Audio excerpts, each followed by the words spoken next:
ఇడుపులపై దగ్గర ఉన్నటువంటి మా ఇన్పుట్ ఎడిటర్ ఇస్మాయిల్తో మాట్లాడదాం. ఇస్మాయిల్, ఎలా ఉంది అక్కడ ఇడుపులపాయలో ఏర్పాట్లన్నీ ఏ విధంగా జరుగుతున్నాయి? ముఖ్యంగా ముఖ్యమంత్రి కొద్దిసేపటి క్రితమే బయలుదేరారు, మరి కాసేపట్లో ఇడుపులపాయ చేరుకోబోతున్నారు. ఓవరాల్గా దీనికి సంబంధించినటువంటి ఏర్పాట్లు ఏ విధంగా జరిగాయి? డెఫినెట్ గా పెద్ద ఎత్తున ఏర్పాట్ల కంటే కూడా పెద్ద ఎత్తున వస్తున్నటువంటి జనం గురించి నేను మాట్లాడేటువంటి ప్రయత్నం చేస్తాను. అట్ ద సేమ్ టైం నా వెనకాల ఉన్నటువంటి బస్సు గురించి కూడా చూపెడతాను. ఇది జగన్మోహన్ రెడ్డి కూర్చుని ట్రావెల్ చేసేటువంటి బస్సు. మనం నిన్న ఒక బస్సు చూపెట్టాము, దాంట్లోంచి మాట్లాడబోతున్నారు. ఈ బస్సులో ఆయన ట్రావెల్ చేస్తారు. బస్సుకు సంబంధించినటువంటి ఏర్పాట్లు, జగన్మోహన్ రెడ్డి కూర్చున్నటువంటి సీటు, బస్సుకు సంబంధించిన డీటెయిల్స్ కూడా మనం చూడొచ్చు. ఈ బస్సులో ఆయన రాష్ట్ర వ్యాప్తంగా తిరుగుతారు.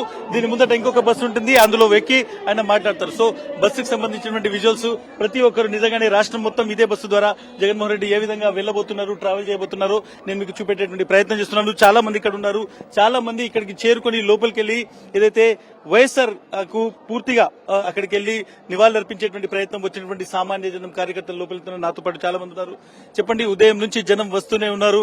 ఎట్లా మూడు కనిపిస్తుంది? కాసేపట్లో జగన్మోహన్ రెడ్డి ఇక్కడ రాబోతున్నారు కదా, ఎటువంటి మూడు ఉంది ముఖ్యంగా నాయకుల్లో కార్యకర్తలు అయితే కనుక చాలా సంతోషంగా ఉంది. ఈ రోజు సద్దం శుభ ఈ బుద్ధు బస్సు యాత్ర స్టార్టింగ్ కాబట్టి ఈ చక్రాపేట మండలం నుంచి 5-6 వేల మంది తరలి రావటము, చుట్టుపక్కల మండలాల నుంచి గాని రాష్ట్ర వ్యాప్తంగా కూడా వాళ్ళ సొంతంగా ఈ రోజు మాకు ఒక పండగ వాతావరణం తిన్న కనపడుతుందని చెప్పి వేలాది మంది తరలి వస్తున్నారు. కానీ ఈ రోజు మొదలుపెట్టిన యాత్ర సక్రమంగా బాగా జరగాలని చెప్పి కూడా అందరూ కోరుకుంటున్నారు.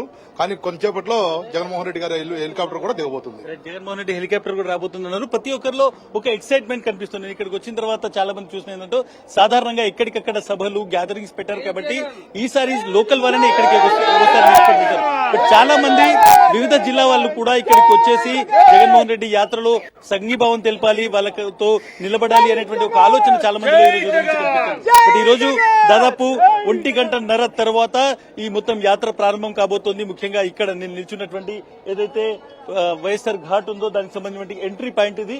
ఈ ఎంట్రీ పాయింట్ నుంచి లోపల ఉన్నటువంటి జెండాలు అవి మనం చూడొచ్చు. ఈ ఎంట్రీ పాయింట్ నుంచే జగన్మోహన్ రెడ్డి బయటికి వస్తారు. తన తండ్రికి అదేవిధంగా మహానేత వైఎస్ రాజశేఖర రెడ్డి గారికి అక్కడ నివాళులు అర్పించిన తర్వాత ఆయన బయటికి వస్తారు. ఇదే గేట్ నుంచి వచ్చి ఇక్కడ నుంచి తన యాత్రను ప్రారంభిస్తారు. సో ఎంట్రీ పాయింట్ దగ్గర ఉన్నాను. ఇక్కడ నుంచి నేరుగా ఏదైతే వీరన్న గట్టు అనేటువంటి ఒక ఎంట్రీ పాయింట్ ఉంది, అక్కడ చాలా పెద్ద ఎత్తున జనాలు ఉన్నారు. అక్కడ ఆహ్వాన పలుకుతారు. అక్కడ నుంచి వెంపల్లి వెళ్తారు. వెంపల్లి టౌన్ లో చాలా పెద్ద గ్యాదరింగ్ వెయిట్ చేస్తుంది జగన్మోహన్ రెడ్డి కోసం. జగన్మోహన్ రెడ్డి ఇక్కడ కేవలం ముఖ్యమంత్రి కాదు, ఆయన స్థానికంగా ఎమ్మెల్యే కూడా. సో ఆ sentiment at the same time వాళ్ళందరూ కూడా జనాలు తమ ఎమ్మెల్యేతో కూడా ఉన్నటువంటి అటాచ్మెంట్ ఉంటుంది. నేను చాలా ఏరియాస్ లో జగన్మోహన్ రెడ్డి కవరేజ్ చేసినప్పుడు పులివెందులో వచ్చినప్పుడు డిఫరెంట్ గా ఈ కాన్స్టిట్యున్సీలో కొంత డిఫరెంట్ వాతావరణం ఉంటుంది. వాళ్ళందరూ కూడా అంటే ఆ ఎక్సైట్మెంట్ కంటే కూడా ఒక ఇంటికి చుట్టం వచ్చినట్టు, లేదంటే ఇంటికి పిల్లాడు చాలా రోజులు బయటికి వెళ్లి ఊరు తిరిగి ఇంటికి వచ్చినట్టు ఎటువంటి ఫీలింగ్ ఉంటుందో ఫ్యామిలీలో, అటువంటి ఫీలింగ్ ఇక్కడ ఉన్నటువంటి ఉంటుంది. జగన్మోహన్ రెడ్డి మావాడు అనేటువంటి ఒక ఫీలింగ్ ఎప్పుడు కూడా పులివెందులో ఇక్కడ కనిపిస్తుంది. సో డెఫినెట్ గా అటువంటిది ఇక్కడ వేంపల్లి కావచ్చు, చక్రాయపేట ఈ మండలం నుంచి పెద్ద ఎత్తున జనం ఉదయం నుంచి అదే కామెంట్ చేస్తున్నారు. ఆ తర్వాత వేంపల్లి తర్వాత ముఖ్యంగా వీరప్పనాయుడుపల్లి వెళ్తుంది. అక్కడి నుంచి ఎర్రగుంట్ల, అక్కడి నుంచి పొద్దుటూరు వెళ్లేటువంటిది ఈ రోజు మొత్తం షెడ్యూల్ క్రియేట్ చేశారు. డెఫినెట్ గా ఇది కొంచెం ఎండాకాలము, అది రాయలసీమ ఏరియాలో డెఫినెట్ గా ఎండ ఎట్లుంటుందో తెలుసు. బట్ ఈ ఎండ మొత్తం ఎవరు కూడా కేర్ చేయలేదు. ప్రతి ఒక్కరు కూడా ఇక్కడికి వచ్చి జగన్మోహన్ రెడ్డి యాత్రలో పాల్గొనాలని మీరు మొదటి నుంచి అబ్జర్వ్ చేస్తున్నారు. ఇస్మాయిల్, చెప్పండి. అద్దంకి నుంచి వచ్చామండి. ఇక్కడ వైఎస్ఆర్ జగన్మోహన్ రెడ్డికి సంఘీభావం తెలపడానికి ఇక్కడ ప్రాంతాలకు అతీతం లేదు. ఇది కడపైన మేము అద్దంకి నుంచి వచ్చాం. ఆయనకి మేమున్నామని 5 ఏళ్లు మాకు అండగా ఉన్నాడు. 5 ఏళ్లు మాకు అండగా ఉన్నాడు. ఆయనకి 4 రోజులు మేము అండగా ఉండటానికి మేమంతా సిద్ధం. ఎట్లా ఉంది సార్? ఉదయం నుంచి మూడు చూస్తున్నారు, జనం అందరూ వస్తున్నారు, ఎట్లా అనిపిస్తుంది? వాతావరణం నాకు ముందు సార్ ఇప్పుడు జగన్మోహన్ రెడ్డి ప్రవేశపెట్టిన సంక్షేమ పథకాల వల్ల పేద బలహీన వర్గాల్లో చాలా బాగుంది. ఈయన పెట్టిన సంక్షేమ పథకాలు 100కి 95 మంది ప్రజలకు అంతా వర్తించినాయి. కొంత మధ్యతరగతి కుటుంబాలు కొంత రాలేదు, వాళ్ళందరికీ కూడా వర్తిస్తుంది. జగన్మోహన్ రెడ్డి పెట్టిన విద్యా దీవెన అయితేనేమి, అమ్మఒడి అయితేనేమి, ప్రతి పేదవాడు చదవాలి అని ఇప్పుడు మన భారతదేశంలోనే నెంబర్ 1 ఉన్న కేరళ దేశం కూడా 2వ స్థానం, ఇప్పుడు మొదటి స్థానంలో వచ్చింది మన ఆంధ్రప్రదేశ్. అంత విద్యను అందిస్తున్న జగన్మోహన్ రెడ్డి గారు దేశ చరిత్రలో ఏ నాయకుడు చేయనంత విధంగా చేస్తున్నాడు. మీరు ఊర్లలో వెళ్ళినప్పుడు ప్రజల్లో ఎటువంటి మూడు ఉంది సార్ ఈ యాత్రకు సంబంధించి? జగన్మోహన్ రెడ్డి గురించి జనం ఏం చెప్తున్నారు? ప్రజలు అయితే మా జగన్మోహన్ రెడ్డి గారిని కోరుకుంటున్నారు. ఎందుకంటే మా జగన్మోహన్ రెడ్డి గారు ఒకటే చెప్పారు, మీకు మేలు జరుగుతారని మాకు ఓటు వేయండి అన్నాడు. ఇదే ప్రజలకి వైఎస్ఆర్సీపీ నాయకులు కార్యకర్తలు ప్రతి ఒక్కరింటికి తీసుకువెళ్లారు. ఇదే ప్రోగ్రాం ప్రజలు ఏమంటున్నారు, మాకు మేనిఫెస్టో ఇంకా పెద్ద ఇస్తాడు, ఈసారి మా జగన్ గెలిపించుకుంటాం, 175 శాతాలకు 110 గెలుస్తామన్నారు. సో ప్రతి ఒక్కరిలో కూడా ఇదే జోష్ కనిపిస్తోంది. ఈ ఎండలో కూడా జగన్మోహన్ రెడ్డితో ట్రావెల్ చేయాలి, అది టూ వీలర్ కావచ్చు, ఆటో కావచ్చు, వాళ్ళకున్నటువంటి జీప్ కావచ్చు, ఏదో ఒక విధంగా ఈ మొత్తం యాత్రలో పాల్గొనాలనేటువంటి ఒక సంకల్పం ప్రజల్లో పెద్ద ఎత్తున కనిపిస్తుంది.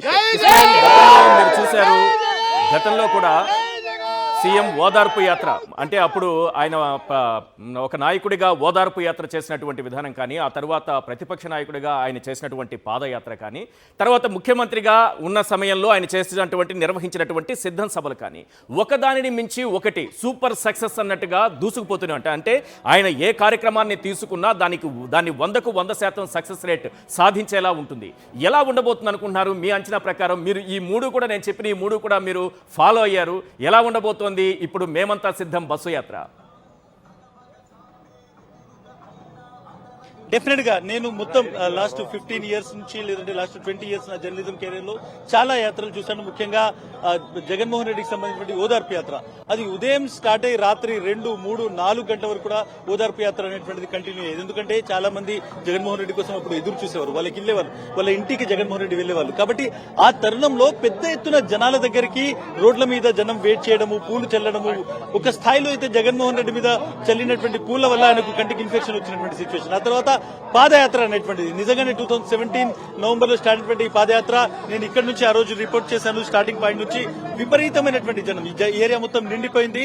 ఎండ అయినప్పటికీ చాలా పెద్ద ఎత్తున జనం కదిలినటువంటి సిచ్యువేషన్ చూసాం. బట్ ఈ రోజు నేను ఒకటి చాలా స్పష్టంగా చెప్తున్నాను, ఎక్కడికక్కడ ఇందులో ఇది ఒక కాన్వాయ్ లాగా వెళ్తుంది కాబట్టి, ఒక బస్సు లాగా వెళ్తుంది కాబట్టి జగన్మోహన్ రెడ్డి కోసం వాళ్ళ ఊర్లలో కూడల్లో అక్కడ ఏర్పాట్లు చేసుకుని నిలబడుతున్నటువంటి సిచ్యువేషన్ చూస్తున్నాం. నేను ఒక్కసారి అందరినీ ఇక్కడ చూపెడతాను. ప్రతి ఒక్కరు కూడా లోపలికి వెళ్లేటువంటి వాళ్ళు ఎవరైతే ఉన్నారో జెండాలు పట్టుకుని వాళ్ళ జెండాలు వాళ్ళు తీసుకొని వస్తున్నటువంటి సిచ్యువేషన్.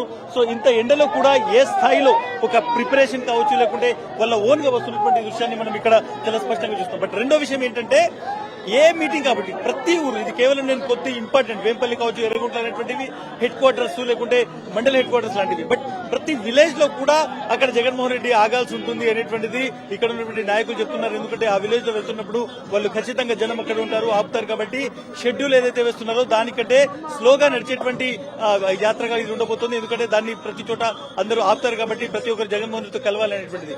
ఏజ్ గ్రూప్ నేను చెప్తున్నాను, 15 ఏళ్ల పిల్లల నుంచి మొదలు పెడితే డెఫినెట్ గా 70 ఏళ్ల వృద్ధుల వరకు కూడా ఇక్కడ వరకు వచ్చారు. దాదాపు 2-2.5 కిలోమీటర్ వరకు మొత్తం పోలీసులు ఇక్కడ ట్రాఫిక్ జామ్ అవుతుందని వెహికల్స్ ఆపేశారు. ఆ 2.5-3 కిలోమీటర్ల నుంచి వాళ్ళు నడిచి వస్తున్నటువంటి దృశ్యాలు కనబడుతున్నాయి. సో ఎటువంటి ఎక్సైట్మెంట్ ఉందో అన్నటువంటిది చాలా స్పష్టంగా అర్థమవుతుంది.